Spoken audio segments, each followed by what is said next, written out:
Mahatma Gandhi, statement published in Young India, 1924.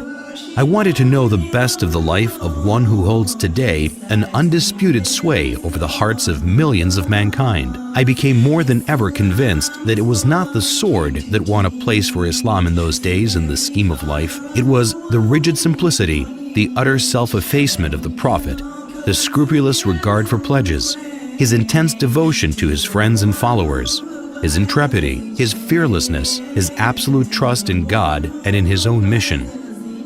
These, and not the sword, carried everything before them and surmounted every obstacle. When I closed the second volume of the Prophet's biography, I was sorry there was not more for me to read of that great life.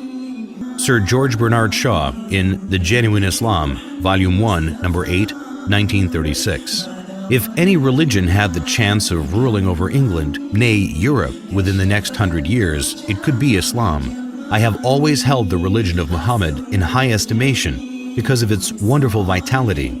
It is the only religion which appears to me to possess that assimilating capacity to the changing phase of existence which can make itself appeal to every age. I have studied him, the wonderful man, and in my opinion, far from being an antichrist, he must be called the savior of humanity. I believe that if a man like him were to assume the dictatorship of the modern world, he would succeed in solving its problems in a way that would bring it the much-needed peace and happiness. I have prophesied about the faith of Muhammad that it would be acceptable to the Europe of tomorrow as it is beginning to be acceptable to the Europe of today. Gibbon, in The Decline and Fall of the Roman Empire, 1823. The good sense of Muhammad despised the pomp of royalty. The apostle of God submitted to the menial offices of the family. He kindled the fire, swept the floor, milked the ewes, and mended with his own hands his shoes and garments. Disdaining the penance and merit of a hermit, he observed without effort of vanity the abstemious diet. Michael Hart, in The 100, a ranking of the most influential persons in history, New York, 1978. My choice of Muhammad to lead the list of the world's most influential persons may surprise some readers and may be questioned by others. But he was the only man in history who was supremely successful on both the secular and religious level. It is probable that the relative influence of Muhammad on Islam has been larger than the combined influence of Jesus Christ and St. Paul on Christianity. It is this unparalleled combination of secular and religious influence which I feel entitles Muhammad to be considered the most influential single figure in human history.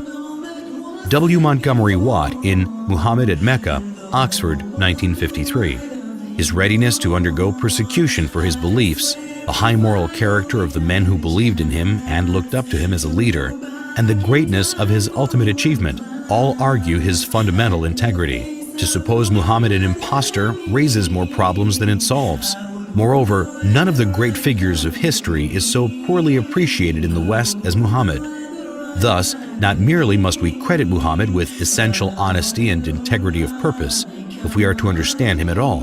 If we are to correct the errors we have inherited from the past, we must not forget that conclusive proof is a much stricter requirement than a show of plausibility, and in a matter such as this, only to be attained with difficulty. Washington Irving, in Muhammad and His Successors.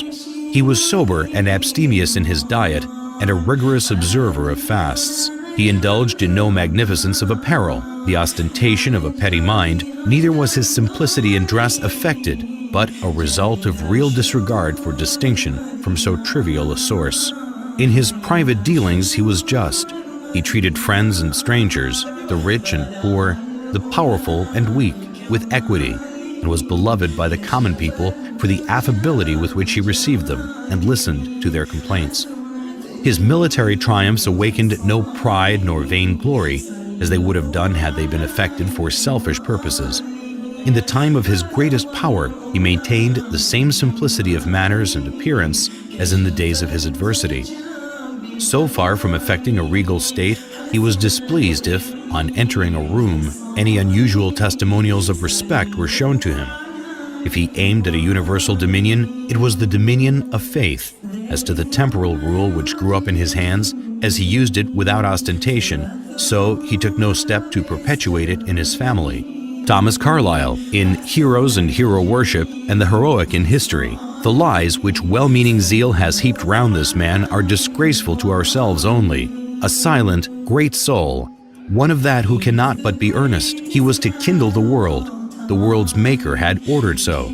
Dr. William Draper, in History of Intellectual Development of Europe. 4 years after the death of Justinian, AD 569, was born in Mecca, in Arabia, the man who, of all men, has exercised the greatest influence upon the human race, to be the religious head of many empires, to guide the daily life of 1/3 of the human race, may perhaps justify the title of a messenger of God.